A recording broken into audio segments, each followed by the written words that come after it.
Hello, this is Dr. Grande. Today's question is, can I analyze the case of Kathy Rowe? Just a reminder, I'm not diagnosing anybody in this video, only speculating about what could be happening in a situation like this. If you enjoyed this video, please like it, subscribe to my channel, consider supporting me on Patreon, and check out my podcast. Recently, I released a video on JonBenet Ramsey on that podcast. I will put the relevant links in the description for this video. First, I'll look at the background of this case. I'll move to the timeline of the crime, then offer my analysis. This case takes place in San Diego, California, in the fall of 2011. A woman named Kathy Rowe and her husband, John, were trying to find a one-story house in the upscale neighborhood of Carmel Valley in San Diego. The couple had been to at least 100 different open houses without success. It was difficult for them to find the right house because they had a severely disabled teenage daughter. Kathy would need to carry her daughter around the house. Stairs would become very difficult for her at some point as her daughter grew older and became heavier. Kathy finally found a house that she thought would be ideal. It was a one-story Spanish house on a cul-de-sac. It had everything she wanted, including a pool. Kathy attempted to purchase the house, but claimed that there was some type of miscommunication with her real estate agent. Another couple named Jerry Rice and Janice Reuter ended up buying the house instead. Kathy offered them $879,000 for the house, $100,000 more than what they paid. They never responded to her offer. Kathy Rowe then started harassing the couple. Here are just a few things that she did over the next 10 months. She listed their house for sale on various real estate sites. She stopped the couple's mail at Christmas. Kathy put an ad online saying there was a New Year's party at their house. She sent missionaries to their house. She ordered over $1,000 in magazines, pretending she was them, so the magazines were delivered to their address. She wrote out Valentine's cards, making them appear to be from Jerry, and sent them to at least 8 of Jerry's married female neighbors. A husband of one of those women confronted Jerry, wondering why Jerry would do something like that. Kathy Rowe posted an ad saying that there was a fireworks giveaway at the couple's house on the 4th of July. She posted the address of the house along with a photo of Janice, making it seem as though Janice was inviting strangers to have sex with her while her husband was at work. Kathy called it the Carmel Valley Freak Show. Kathy pretended to be Janice as she communicated with 2 different men. She essentially told them that she wanted a man to surprise her by showing up at her house, forcing his way in, and having sex with her as she said no. Kathy gave one of the men a time range in which to visit the residence, Monday through Friday, 9 a.m. to 3 p.m. A few weeks later, the man asked if she was still available. Kathy said she was available all week, again pretending to be Janice. The man visited Janice's home, but the gate was locked, so he couldn't get to the door. He emailed Kathy to let her know. Kathy encouraged him to try again, saying she would make it extra wild and worth his time. The man visited again just a few hours later, but this time encountered Jerry. The man made up an excuse to explain why he was there and left without incident. After the man contacted Kathy to fill her in on this encounter with Jerry, Kathy once again encouraged him to return, saying that her husband stops by to catch her in the act, but will not intrude. He may even join in.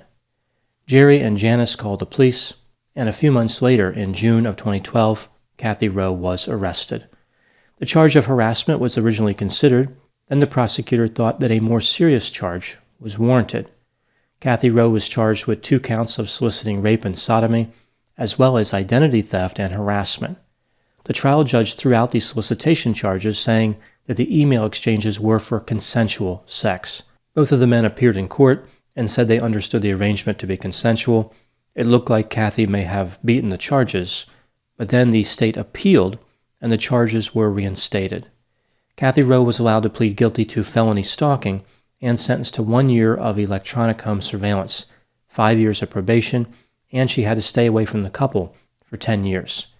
At a future date, Kathy may be able to convert the felony to a misdemeanor. Kathy settled with the couple for an undisclosed amount. Kathy lost her job working for the county and apparently ended up buying a home less than a mile from the couple. After all that, I guess she found a house in or near that same neighborhood. Now moving to my analysis. Kathy Rowe claimed that her harassment of the couple functioned as a pressure relief valve.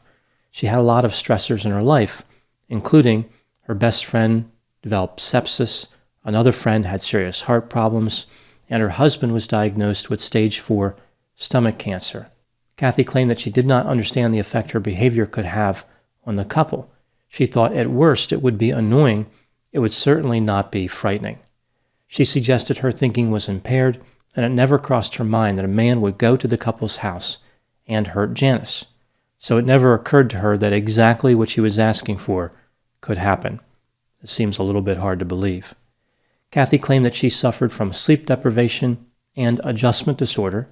A mental health clinician who evaluated Kathy said, quote, she literally had no access to judgment, unquote. He also said that sleep deprivation makes a person get crazy. The clinician was really going out of his way with the technical terminology in this case. Her defense attorney said that the initial motivation for Kathy's behavior was to convince the couple to move out of the house. Kathy didn't mean any harm.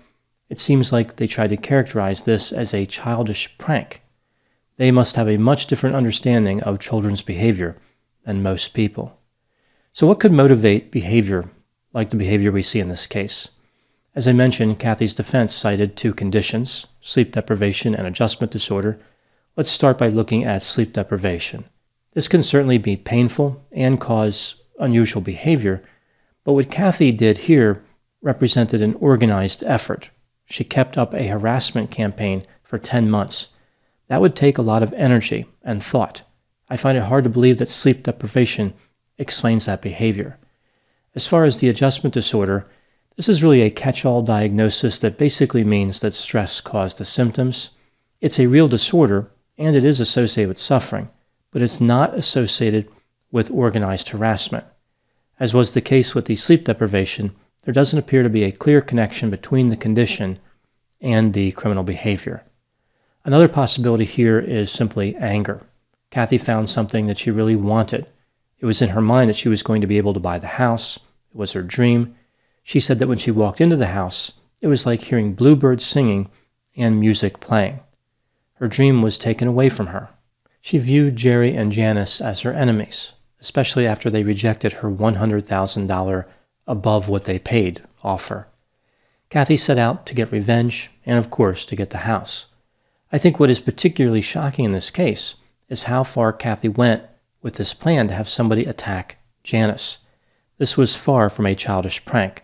What she did here could have caused serious harm or death. It's disturbing that she not only arranged this to begin with, but she encouraged one man who visited the house to return.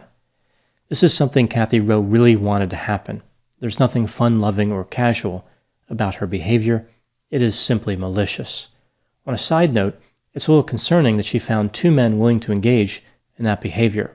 I wonder if it ever occurred to either of the men that they were not actually communicating with the person with whom they wanted to have sex.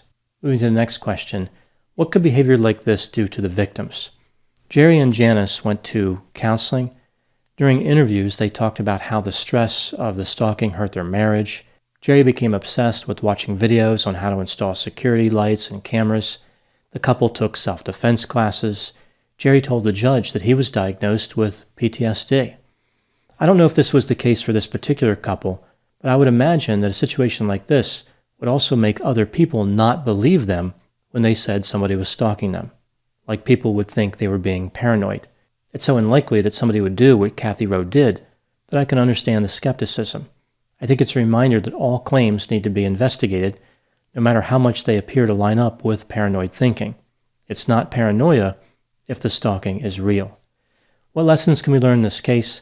I think this is a case where the criminal behavior itself was unexpected, like the excessive amount of acrimony and determination involved, but it's also a case where the source of the harassment was unexpected. Kathy Rowe is not someone who people thought would become a stalker. In 2006, Kathy Rowe was named one of San Diego's 50 best moms. I was wondering if they also had a 50 worst moms list, and that's the award that Rowe really wanted to earn. I imagine not many people would be eligible for both awards during their lifetime.